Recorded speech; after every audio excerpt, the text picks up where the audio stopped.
প্রায়ই সীমান্তে অনুপ্রবেশের জন্য বাংলাদেশিদের হত্যা করে ভারতীয় সীমান্তরক্ষী বিএসএফ। এমনকি হামলা হয় বাংলাদেশ বর্ডার গার্ড বিজিবির সদস্যদের ওপর। বিজিবির সদস্যদের ভারতে ধরে নিয়ে যাওয়ার ঘটনাও নেহায়েত কম নয়। কিন্তু এবার উল্টো চিত্র। অনুপ্রবেশের দায়ে দিনাজপুরের বিরল সীমান্তে উপল কুমার দাস নামের এক ভারতীয় সীমান্তরক্ষী বিএসএফ জওয়ানকে আটক করেছে বিজিবি। মঙ্গলবার বিজিবির পাঠানো এক বার্তায় এই তথ্য জানানো হয়েছে। দিনাজপুরের স্থানীয় সূত্রে জানা গেছে, মঙ্গলবার বেলা 11:30টার দিকে বিএসএফের ওই সদস্যকে আটক করা হয়। দিনাজপুর বিজিবি সেক্টরের কমান্ডার কর্নেল মোহাম্মদ আরিফুল ইসলাম জানিয়েছেন, সকাল 11:30টার দিকে এক বিএসএফ জওয়ান গরু ছাগল তাড়াতে গিয়ে জিরো লাইন ক্রস করে বাংলাদেশের সীমানায় ঢুকে পড়েন। এ সময় তাকে আটক করা হয়।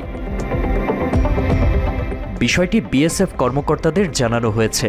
বিজিবি ও বিএসএফ কর্মকর্তাদের আলোচনার পরিপ্রেক্ষিতে তাকে ফেরত দেয়া হবে। আশিক আহমেদ, বাংলা এডিশন।